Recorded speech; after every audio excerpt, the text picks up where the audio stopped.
Okay, so today we are going to talk a little about Krishna's childhood and to see different types of bhakti. So there is this statement which says, love gives not but itself. That is, love gives nothing but itself. It takes nothing but from itself. It doesn't take from anybody else. It possesses not, nor would it be possessed, for love is sufficient unto love. That is, the Lord Paramatma and his creation, that is, all of us, the whole universe, formed of his energy, are one and the same. And the Lord dwells in every being, all of us, in you, in me, in every person, just like he dwells in himself. But what happens is the mind is deluded by Maya. Every person's mind, the whole creation is constantly forgetful of itself. So they say that infatuated by the whole creation itself is constantly forgetful of itself, where it has come from, and we wonder how we are going to be different. We think that it's some great vidya that we have to learn to become bhaktas. And here they say it's with Krishna, it's an easy way to become a bhakta because in Sanskrit they say Yoshitsu Lalita Devi. That is, among all the women in the universe, Lalita Devi is the most beautiful. Purusheshasya Raghavaha. Among the men, Raghava, that is Rama, is the most good looking. Tayoho Sammelanam Krishna Lavanyam. That is a mixture of the beauty of Lalita Devi, the most beautiful woman in the universe, and Rama, the most good looking person in the universe. This mixture is Krishna Lavanyam. Kena Varnyate. That is, how can you even describe it? It's so beautiful. So when Krishna came into the world, there were all sorts of things happening. In fact, even before he came into the world, he was on the hit list of his uncle. And all his life, he had difficulties and problems continuously. And with all that, he was all the time smiling, smiling, and carrying on. So, for some time, when Adi Shankara came, he talked about bhakti and he talked about Advaita.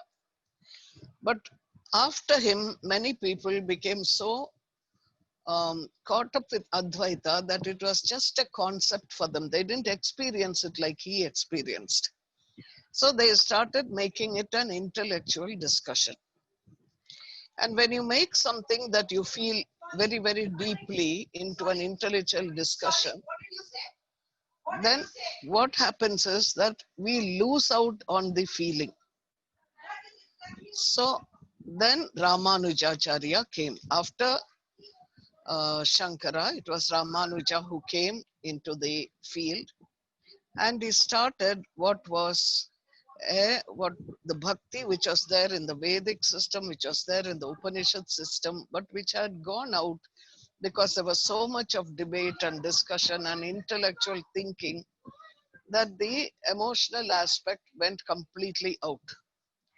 So, what Ramanuja said is there is a state called Parabhakti, there is a state called Parajnana, and then there is another state called Parama Bhakti. So, what is Parajnana? He says, we talked about jnana that day, right? We were talking about the viveka, the discrimination between that which is permanent and not permanent. Now he's talking what is parajnana. When we have general viveka, we are thinking in logical terms. So sometimes we know what is dharma, sometimes we don't. But with parajnana, he says, it is an intuitive discrimination. Inside there is a gut feeling, and that knows which is permanent and not permanent. It is not your mind. It is not a logic. It is something that makes you feel inside very intuitively, not imagination, not hallucination, not fantasy, but intuitively you know that something is not right, something is permanent, something is not permanent. This is parajnana. What is parabhakti? Parabhakti is a state in which without any interruption you keep thinking about the divine. That is, you may be doing anything, whether you're sitting in a class, whether you're cooking in the house, whether you're working in an executive committee, whether you're begging on the street, whether you're fighting in the army, whatever happens, constantly you're not thinking as logically, you're not thinking in words, but constantly you feel, you sense the presence of the divine with you. This is parabhakti. And he says, when parabhakti and parajnana come together, then you get Parama Bhakti. So what is Parama Bhakti? It is not a sentimental need. It is not a habit pattern. You have to reach a state where the divine fills every cell of your being with himself. To the extent you're not interested in any conditional love. You don't say, God, I love you, so you must be my insurance agent so that nothing bad happens to me. You don't say, God, you're my real estate agent. I love you so much. Just get me one apartment somewhere. Not like that. For some reason, you just love him for love's sake. There is no agenda. There is no condition. If the divine asks you, why do you love me so much? You say, I don't know. I cannot say it. I'm just being drawn to you. There is no reason. Because if you say there is a reason, it means that if you remove that reason, then the love also goes. You don't even ask for moksha. You just feel so grateful because he has poured this energy into you. This is Parama Bhakti. And why I'm talking about it here is because Parama Bhakti has nothing to do with a sensory or sensual experience. There is no lust here. There is no desire here. When Krishna was in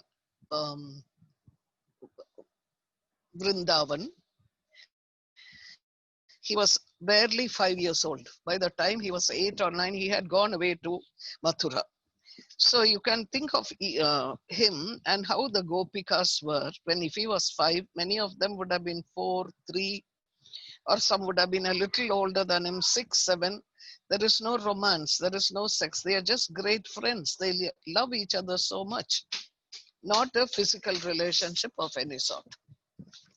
So having understood that, now the second thing to understand about Parama Bhakti is that every moment this love becomes more and more. You become increasingly full of the presence. Everything that happens, you're full of wonder, ascharya, adbhuta, or at the state of light. And then you get anugraha rupam. Parama Bhakti is anugraha rupam.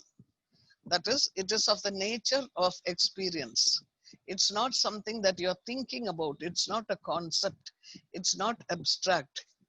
You can experience it at any time. In fact, many of you would have experienced it when you, for example, you feel a thrill when you're looking at a sunset, or maybe if you love some games, cricket or something, you're at the last minute, somebody takes so many runs and suddenly, which you never thought will happen, suddenly the India has won against Pakistan or something like that. Suddenly, if you're a great cricket fan, you're filled with energy, you feel so thrilled. That energy, that higher energy is tuning. That is how you tune in with the higher energy, because at that time you don't think I'm so and so, I'm happy that India has won. Not this concept. You just immediately feel a thrill. So like that you get the experience. And now coming to who are the Vrajavasis. Vraja is the garden of Tulasi, which was growing fully there. And who are the Vrajavasis? The Vrajavasis those who depend on Krishna and not on any other. At that time, it was like that. And even today, it has nothing to do with geographical Vrindavan. There are yogis, jnanis, bhaktas, karma yogis, sadhaka, who have other adhar or other ashraya. But there are some people who have nothing, only Krishna. For example, the gopis will say, we don't know dhyanam, but we only know that we want Krishna. They don't allow ahamkar to enter. They are called nissadhana bhaktas. That is, they don't do sadhana, as in sitting, meditation, nothing. They just have a steady trust in the divine that they call the beloved. It's an unshakable, unflinching, complete trust. So, at that, when you reach that point, you don't even say naham karta. You don't even say that I'm not doing anything. You say naham karta, guru karta hi kevalam. So you will see that much later. Maybe if we have some time, someday we will do the uh, Rasa Leela. But just in brief, when the gopis go to Krishna, he's about 6 or 7 at that time, and he's playing the flute, and he says, they say, we have come for your darshan. So he says, after the darshan, what do you want? They said, hey kama vinashaka, that is, you alone can remove the kama, any desire we have at the root. So he says, they say, put your foot on our heart. So they say, your heart has got ahamkar poison, it will hurt my feet, Krishna says. See, this is like kids that are talking. Then they said, but didn't you stand on the head of that snake, Kaliya? Then he says, Krishna says, when Dasharatha's prana left the body, when he was separated from Rama, that much he loved Rama. Your love is still not so pure. Even though you're separated from me, you are still living. So the Gopikas tell him, your Namamritam, that is your name, and Kathamritam, the stories, keep our prana here. It traps the prana. It does not allow it to leave. So saying the Nama of Krishna is Mahaprana. It keeps feeding our prana. His Nama is the vibration of Pranava. Pranava is Omkar. So coming to the Ramayana itself, once Sita tells Hanuman when he comes back, tell Rama to come and rescue me in 2 months, because otherwise Ravana says he will eat me up. So Rama asks Hanuman, how does she live without me? I cannot even live one kshana without her, one moment. How is she living there, saying 2 months she can manage? What does she do? Then Hanuman says, she keeps saying your namam. The namam protects her prana. The dhyanam, thinking about you, sada bhagavat chintana, keeps her prana alive. So this is the way the Gopikas and the people in Vrindavan loved Krishna, and that is the way their bhakti was. It was very simple. There was no techniques. There was nothing specific. But in the when they were all together, they would be they were ordinary agriculture people and horticulture, and their job by and large was to make butter and ghee, and then they would sell it in the market, and out of what they get out of it, they lived their simple life. So here we have 3-4 words that come in. The word Navanitam, that means ghee. You all know this, butter, Navanitam, Navanita Chora, they say. What they mean, Nava is new, Nitam means movement. That which has attained newness and movement. Sarpihi, Sarpihi means melted butter. Sarpihi means that which flows, that which is moving. That is why you say Sarpa. Sarpa means serpent. That is why serpent is the symbol of Kundalini because it moves. Then Ajyam. Ajyam is the ghee that you melt for pouring into the sacred fire. And it means that which has flowed to the limits of infinity. In other words, when you're doing the yajna, when you're raising your consciousness to go beyond into the infinite space, you're breaking all your limits. The Agni has warmed the aspiration in your heart, the love in your heart, and your consciousness is rising. It flows to the limits of infinity. In other words, God is not limited at that point. You see the divine in every person, in every tree, in every plant. It is like a Vishwarupa Darshana. Everything you see is divine. Everything is your Ishtadevata, or everything is your Guru, whatever you want to say. Here, everything that the Gopikas saw was Krishna, and he was all over, everywhere. So the next word that you hear is Gritam. Gritam means that which pleases, that which shines. So when you are going to these are the terms you have to understand when you try to understand the life of the Gopikas. The people in Vrindavan, they had cows, go. The word means cow, the word means Omkar, and the word means light. Go means light, it means Omkar, it means a cow. So when they say it in a picturesque way, they said that the Vrindavan had many, many cows that they were nourishing. Symbolically, it means that they were all living and being nourished by the vibration of Pranava because Krishna lived there. So you have a yoga here which Krishna does, which nobody else can do. You've heard in the Yama Niyamas, Asteyam, Ahimsa, Satyam, Asteyam, if you remember. Asteyam means not stealing what belongs to somebody else, integrity. Now, Krishna does the opposite, Steyam Yoga. He's a thief. He comes as a thief. And this idea of being a thief is said by all mystics who are bhaktas in every religion. For example, in Christianity, Saint John of the Cross, that he was a saint, he writes a poem. He writes many poems, and after that he says, why after stealing it have you abandoned me? After stealing my heart, you have abandoned me. And you have not carried away what you have stolen. And that is the pain that I'm going through. So this is the way bhaktas express how their chitta or their heart is stolen away by the divine, meaning that they have no control over it. It just goes there to the divine and they are not able to stop it.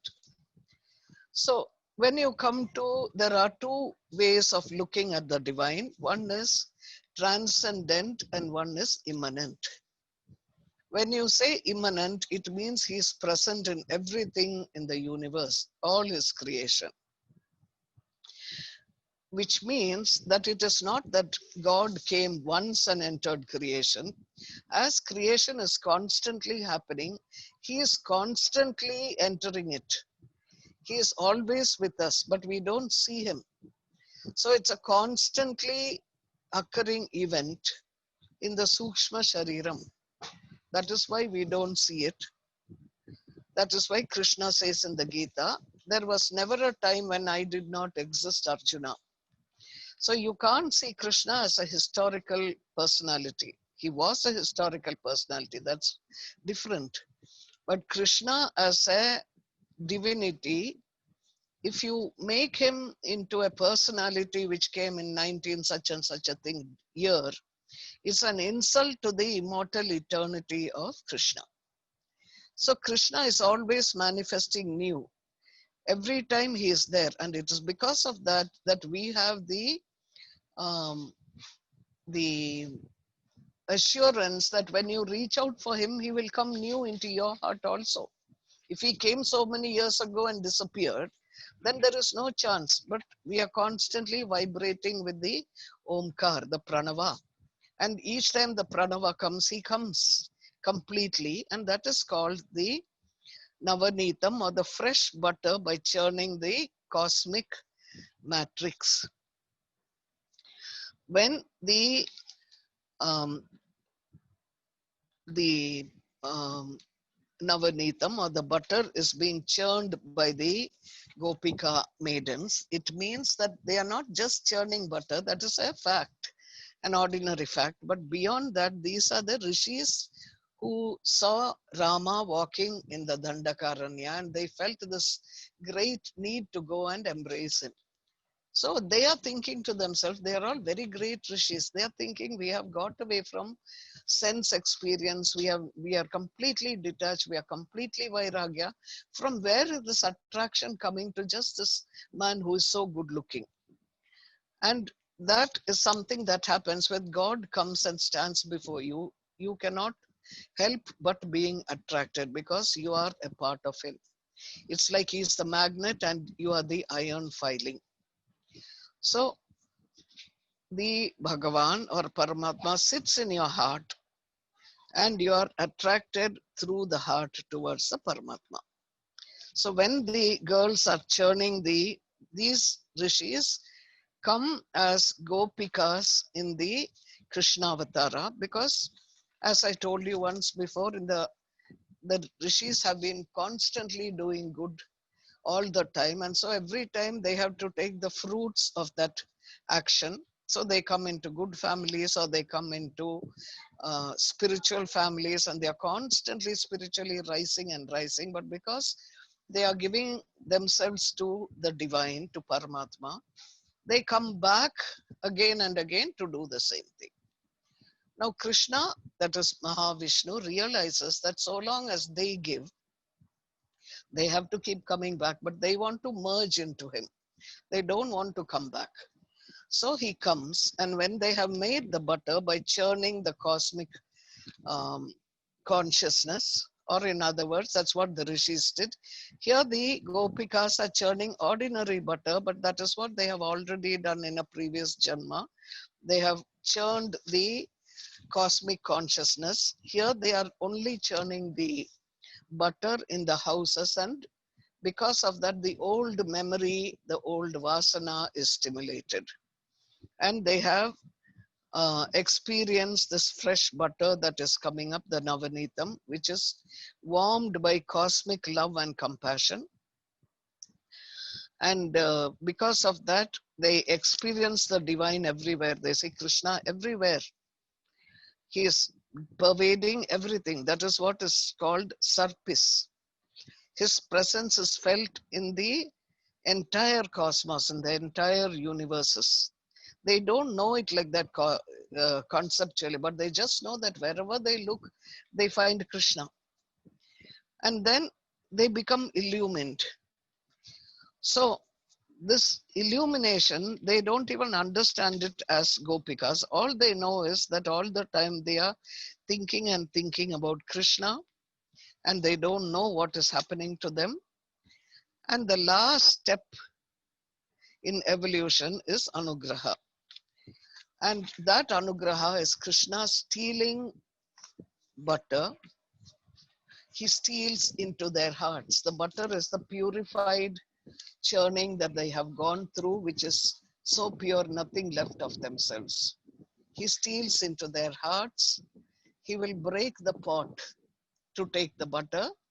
That symbolizes breaking of identity. You don't think I'm a woman, you don't think I'm a man, you don't think I don't think I'm Dharmakirti, I'm not Sridhar, I'm just there. He scatters the butter everywhere. He gives it to the monkeys, he gives it to anybody who is standing around, until nothing is left except himself. Not even the butter is there. Then when the gopikas take butter to the market and they are selling it, they are selling buy butter, buy curds. They're going, like our vendors call out. They are so much in the Krishna Chintana, so immersed in him, They forget that and they say, by Damodara, by Govinda, by Madhava. They don't even realize that this is what they are saying. They are so completely immersed in him. So this is what happens. So they keep saying Govinda Damodara Madhaveti, if you've heard that song.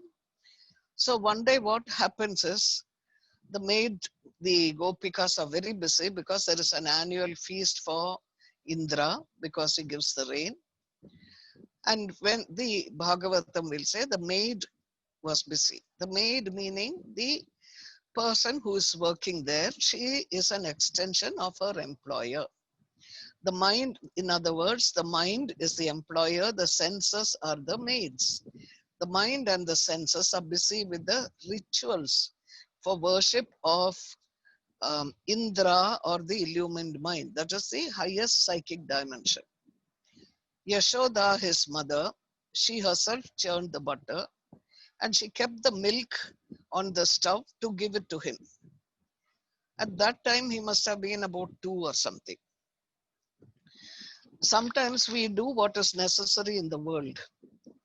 And when we are doing that, the mind and senses are concerned with what we are doing. But whatever you do, the buddhi must constantly have only one goal, that is service to the Lord. Both have to be simultaneous. You neither give up the activities of life, which are your prarabdha karma, nor do you get so involved that you don't remember the Paramatma, the truth. This is Viveka. So when she kept the milk for boiling, Krishna comes to her for drinking milk from her breast. He was still taking breast milk also. Now, what does she do? She feeds him very happily and she enjoys feeding him. Then suddenly the milk overboils. If you keep on the stove, they didn't have the milk cooker those days. It began boiling over and it meant her love overflowed. But what is this love? You have to think about it. For mother, there are 2 words in Sanskrit, Janani and Mata. Janani means the biological mother who gives birth. Mata is the sense of motherliness, the person who feels, who will nurture, who will protect. It can be a man, it can be a woman. A person who is very maternal by nature. That is, who has unconditional love without any vasana, no bargaining. You must have felt some mothers are like that. They will give their lives for the children. Such mothers. Now, her love boiled over. So what happens is, at the height of the milk boiling over, she suddenly dropped him and ran to take the milk so it won't spill. This is an example of our attachment to Karma Yoga. We all do Karma Yoga to get Chitta Shuddhi and move towards Paramatma. But what happens is, along the way, we get attached to the Karma Yoga. We forget why we are doing what we are doing. So if you go to an ashram and they give you a job you don't like, then you will say, I wish I had another job. I wish I could do the other thing. I wish I didn't have to work with so and so. I wish people will be nice to me and thank me and be pleasant to me because I'm doing such hard work. All this is attachment to the fruits of Karma Yoga. And that is what happened to Yashoda. She had the Paramatma in her lap. She was doing all this milk boiling for him so that he can drink it. But when the milk was boiling over, she just dropped him and ran to prevent her love from overflowing. She got attached to the routine, going to temple, doing puja, doing meditation. We get attached to the technique and we forget the purpose for which we started the technique. So now Krishna is so annoyed, you see, because he ditched her and went away. So he started sulking. He broke the pot of curds. That is, he broke her identity as the mother. He went inside, he stole the curds, He ate it. He stood on top of a mortar. Mortar is, we call it oral in Tamil. I don't know what you call it here, where people used to pound rice in a big thing. I think I've sent you a picture yesterday. So he stood on that and he took the butter and he gave it to a monkey.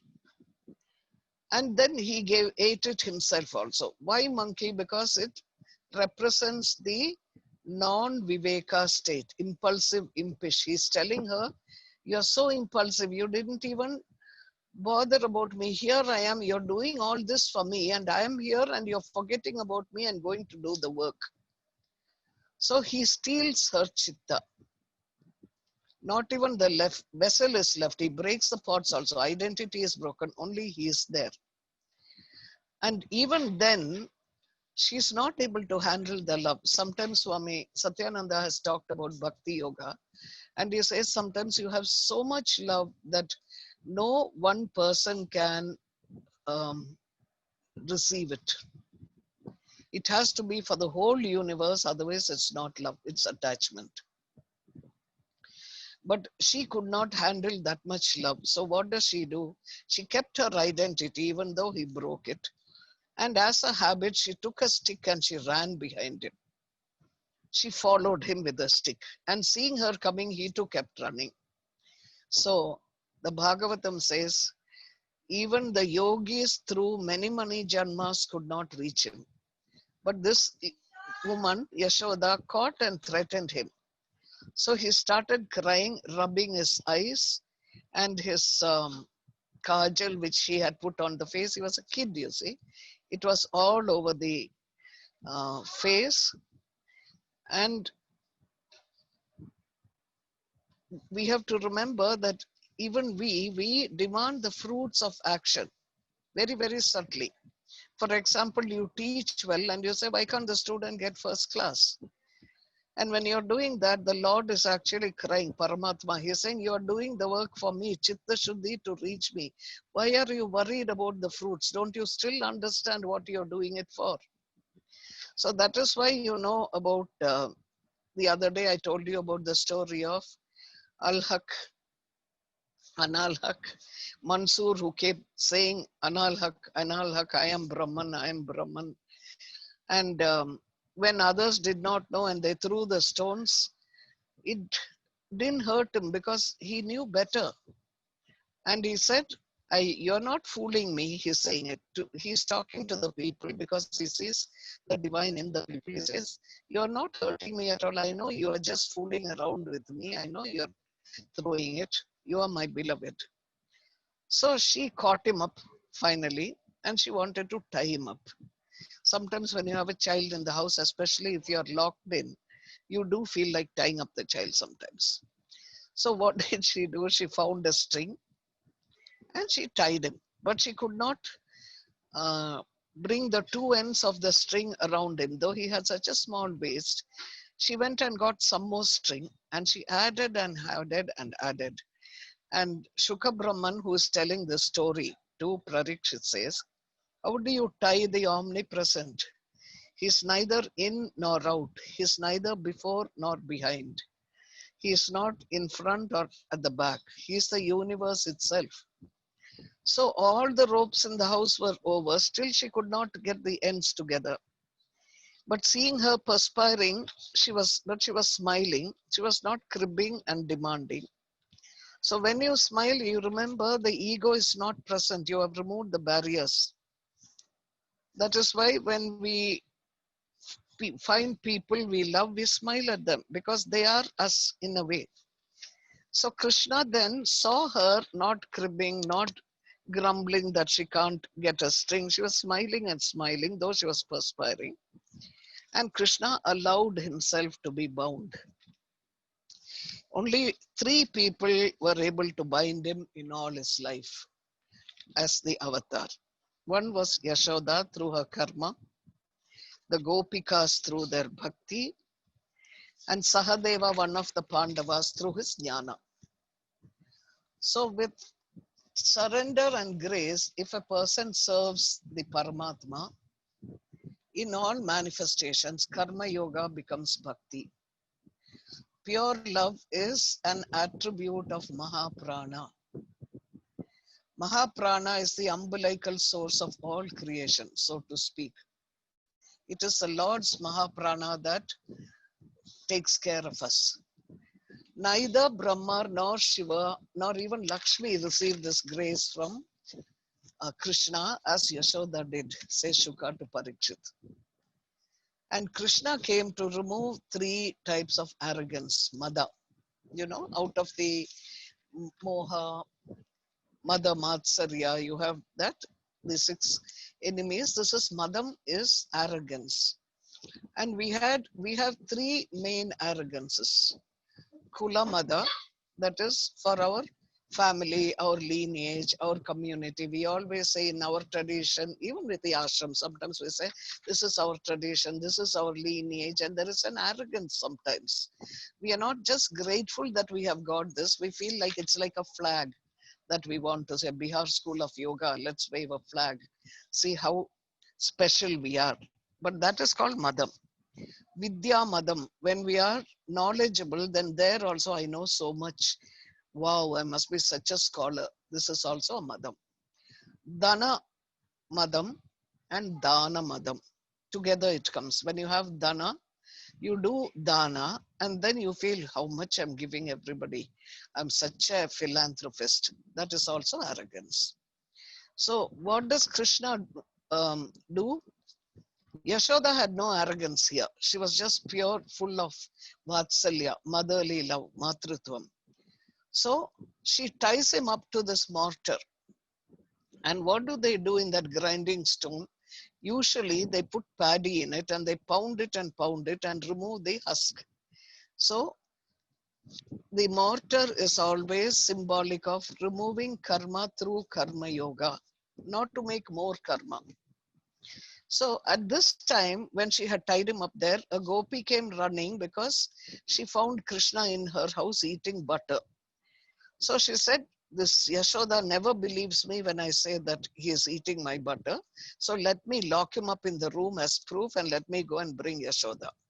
So she locks him up in the room and she comes running to tell Yashoda, see, he's eating butter in my house. When she comes, she's amazed to see him tied to the mortar. Says, I thought I saw him there. Did he jump out of a window? So she went home to check. He was in the room where there was a small window through which he could not come out. So the same, when she came back and she saw him tied to the mortar. And again she went back. He was tied to he was sitting in the room. And that creative force was omnipresent. And that is what the symbol of the story is. And he was called Damodara because he allows himself, he who is the source of all creation, born of the Lord's love, his Ichha Shakti, for the creation that he has made, that he has created, he allows himself to be tied up by the love of creation. Udaram means your waist, Dama is being tied up. So she left him. This is the story of tying up to the Udaram. And she left him there and she went about her work. She didn't bother to hang around. So what little Krishna did is he kept dragging the mortar and he saw two beautiful trees standing together. He was crawling on his knees. He went between them. The mortar got stuck. He pulled it and the trees came crashing down. Now, being in Gokula, these trees were constantly in the presence of the Gopikas and the Gopas, who were constantly thinking about Krishna, and they were all the time talking about him. That was satsang. They had bhakti. They couldn't think of anything else. In fact, the Gopikas would get angry with Brahma because they'll say, why did you make eyelashes for us? Because when you make eyelashes, we blink. And when you blink for that second, we are not able to see Krishna. So Krishna brought himself to them, to the trees, because trees could not move. So he comes through the trees and the trees fall down. And out of that, two very handsome yakshas come about. These are the sons of Kubera, who is the guardian of the northeast, who is in charge of the wealth of heaven. Wealth meaning the bhakti. These two handsome yakshas, they were very vain about their looks at one time. And because they had siddhis, and the siddhis gave them psychic powers to be used only for the protection of dharma, for the collective consciousness, not to boost the ego.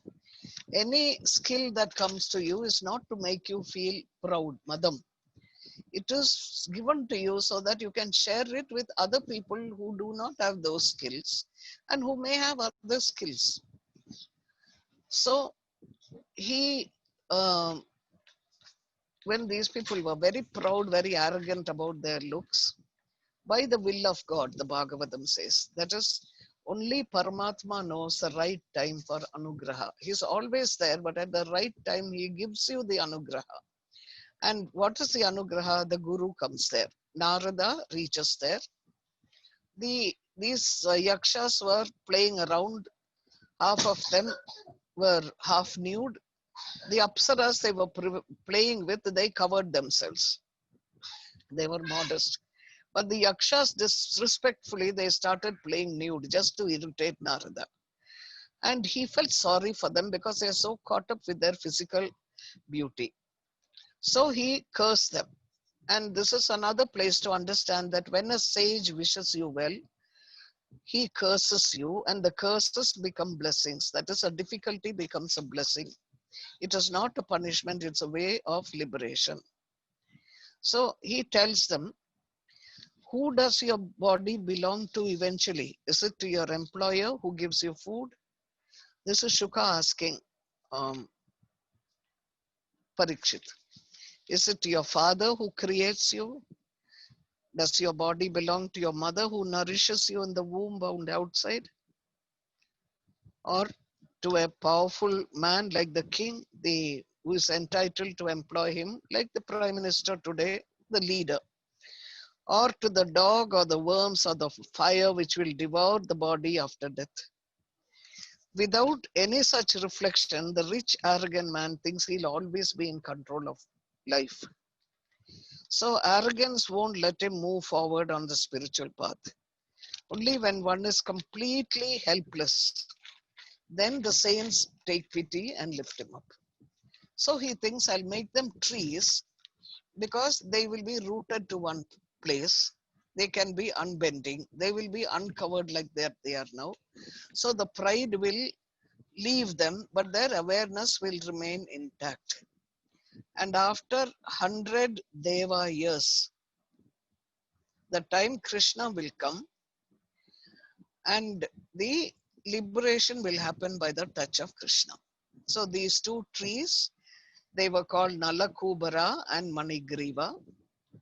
Krishna thought to himself when he was tied to the mortar, Narada is a bhakta, he's dear to me, I must protect his word. So when he came between the trees, he made the mortar stick there, made the trees to fall.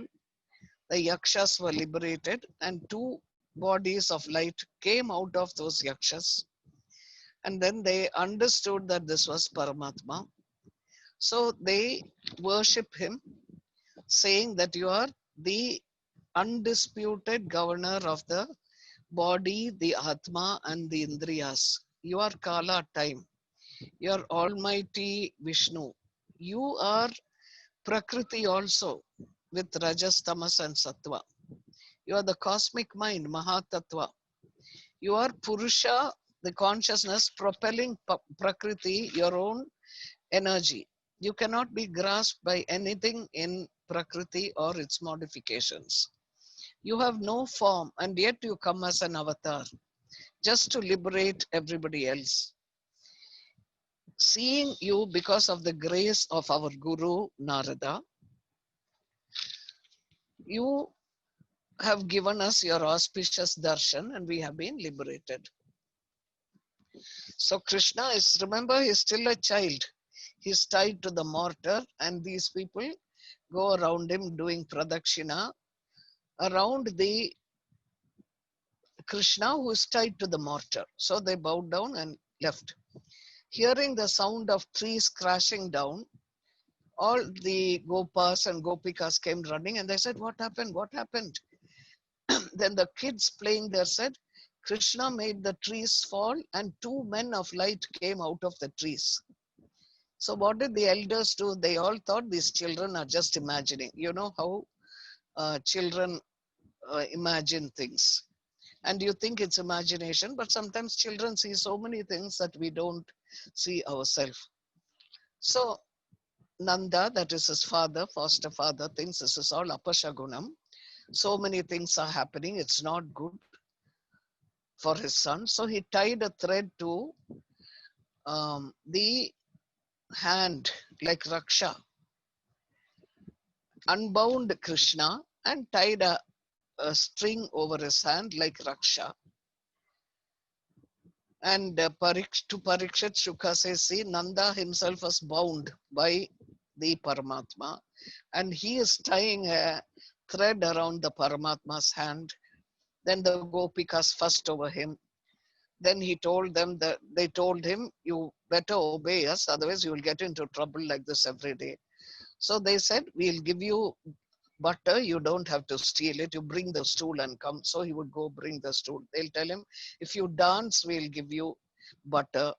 So he would dance for them. Then they would say, "Be like a puppet." He would be like a puppet. They said, "Pretend to be a wrestler." He would pretend to be a wrestler, all for the sake of that butter. That is, in other words, Almighty comes to us the way we ask him to come. If you want him as a thief to take away your heart, he'll come as a thief and take away your heart.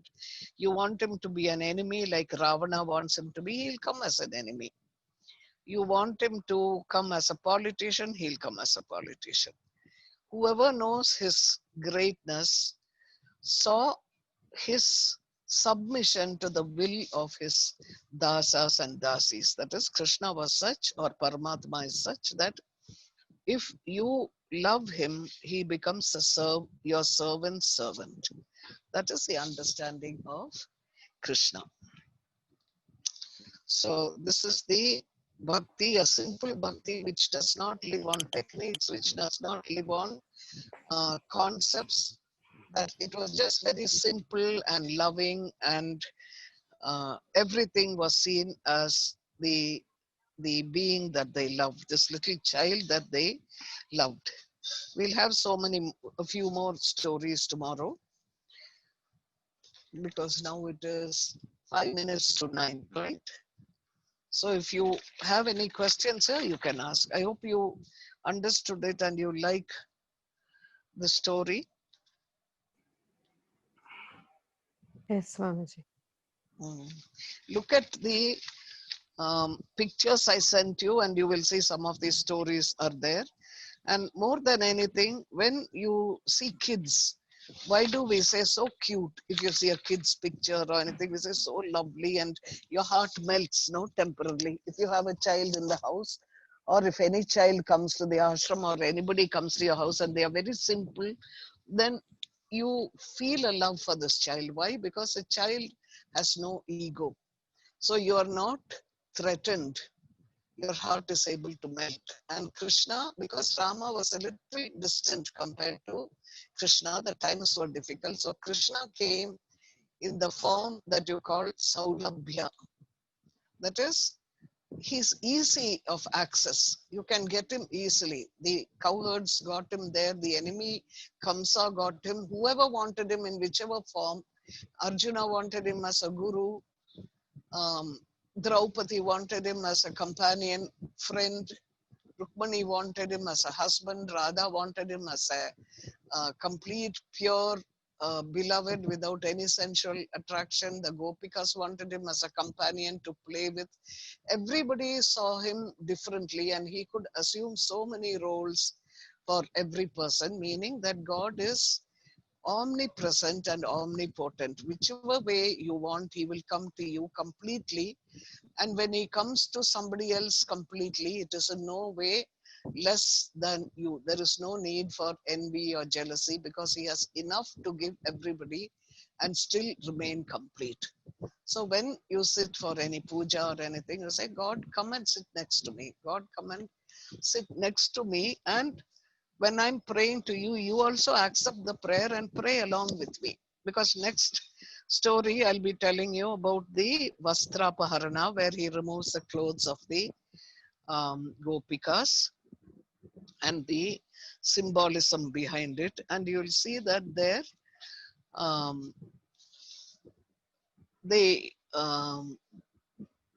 we'll talk about it then. So just when you sit down every day, when you light your lamp, even if you are not able to do all your jap, if you don't have anything else, just in front of that lamp, call your Ishta Devata. Say, come and sit here near me when I'm doing this. When you're cooking in the kitchen, say, hey Krishna, or whoever your Ishta Devatas, come here and work through my hands. Stand beside me. Tell me what recipe to cook. Tell me how to put my heart into this so that whoever I'm cooking for, you will be tasting it in that person. You will be tasting it in my mouth. You will be tasting it in the mouth of my father, mother, husband, children, whoever it is, that will be you. Call him and he'll come. Okay? That's for today. Thank you, Swamiji. Most welcome. Any questions?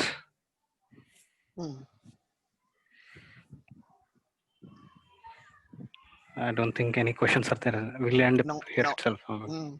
Everybody has become a mother. A mother doesn't question. Okay. Okay. Hari Om Swamiji. Okay, then Hari Om. Hari Om Swamiji. Hari Om. Hari Om Swamiji. Hari Om. Hari Om. Hari Om. Hari Om. Hari Om Swamiji. Thank you.